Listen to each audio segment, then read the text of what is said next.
Vamos falar sobre a propaganda eleitoral de hoje. Daqui a pouquinho os nossos analistas voltam com informações sobre as campanhas nessa reta final. Hoje, nas propagandas, o foco dos presidenciáveis passou pelo preço dos alimentos e também pela recuperação econômica aqui do país no contexto da pandemia do coronavírus. Vamos conferir, então, a mensagem de Lula e de Bolsonaro aos eleitores nesta quarta-feira. Veja só.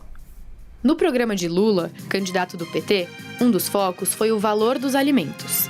A campanha do petista culpou o governo Bolsonaro pela alta de preços. O programa de Lula falou sobre o plano para renegociação de dívidas das famílias e também para gerar mais empregos com carteira assinada. O petista também prometeu fortalecer a Companhia Nacional de Abastecimento e dar apoio ao pequeno e médio produtor. Lula afirmou que pretende tirar o país do mapa da fome com paz, democracia e prosperidade para os próximos anos.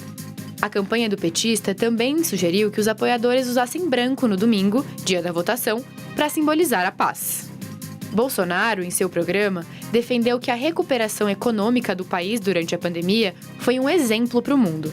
O programa do candidato do PL afirmou que mais de 68 milhões de brasileiros receberam auxílio emergencial para amenizar os efeitos da crise sanitária. O candidato à reeleição também se colocou como responsável pela distribuição de vacinas para conter a pandemia. Jair Bolsonaro afirmou que triplicou a estrutura do INSS e acrescentou que atualmente os aposentados podem fazer a prova de vida pela internet. Bolsonaro também enalteceu as soluções digitais do portal gov.br implementadas durante sua gestão. Leandro Rezende, a pergunta é a seguinte: pelo menos no programa de rádio e televisão, os candidatos estão focando mais em economia, algo deliberado, pensado, porque nos discursos, nas falas, eles continuam veementes uns contra os outros, né? Mas em relação à campanha, economia é a ordem do dia? O que as pesquisas mostraram ao longo de toda a campanha eleitoral, Sidney, é de que a economia é o que está mais mobilizando o brasileiro, né? Claro que existe uma preocupação com outros temas, corrupção, violência, mas economia é de fato o que está pegando, né? A inflação do preço dos alimentos, a inflação dos combustíveis meio que deixou de ser uma questão a julgar pelo que as pesquisas de opinião estão mostrando agora e já mostraram no decorrer da campanha eleitoral. Esse se tornou um tema menor, né? Então, nesse sentido, o que a gente vê é o ex-presidente Lula tentando falar bastante sobre economia, o presidente Jair Bolsonaro de uma mesma maneira. Só para destacar, né, havia um ponto ali na campanha do PT sobre usar ou não Roberto Jefferson na campanha eleitoral, o caso Roberto Jefferson. E pelo que eu consegui apurar hoje, venceu a ala que defendia um foco maior na vida real, em problemas do povo, em problemas relacionados à economia, do que trazer nesse momento Roberto Jefferson para a campanha. É claro que a gente está falando de uma campanha que os fatos vão se sucedendo, né? Então isso pode ainda ser modificado, mas nesse momento está valendo essa tese no comando da campanha do ex-presidente Lula. Sim, Gustavo Uribe, quero te ouvir também sobre o foco na economia e sobre as campanhas, o conteúdo das campanhas que a gente acabou de acompanhar desta quarta-feira, Uribe.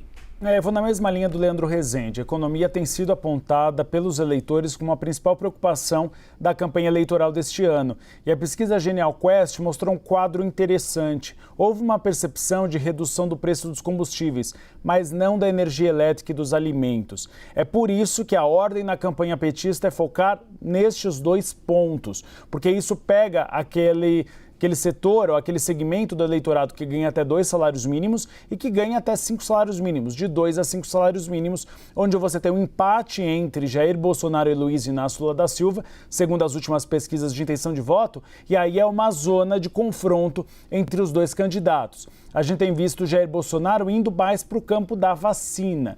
Isso é importante porque é uma percepção no eleitorado feminino de que Jair Bolsonaro não se comprometeu muito a fazer a compra dos imunizantes. Demorou neste procedimento e isso pega nesse eleitorado, sobretudo quando houve uma defesa para não ser obrigatória a vacinação de crianças. As mulheres, que são aquelas que chefiam a maior parte dos lares brasileiros e que têm como responsabilidade, acabam tendo, porque muitos pais deixam os lares no Brasil, responsabilidade na criação dos seus filhos, têm um pouco mais de preocupação nessa área. Esse deve ser um debate agora nos palanques eletrônicos. Essa questão do Roberto Jefferson já havia uma avaliação de que deveria perder força até hoje, até quarta-feira. Seria um tema lateral e que a campanha petista percebeu em pesquisas qualitativas que a questão do salário e da renda pega mais nesse eleitorado de classe média do que, eventualmente, uma agressividade de apoiadores do presidente Jair Bolsonaro. Por isso que o foco tem sido esse.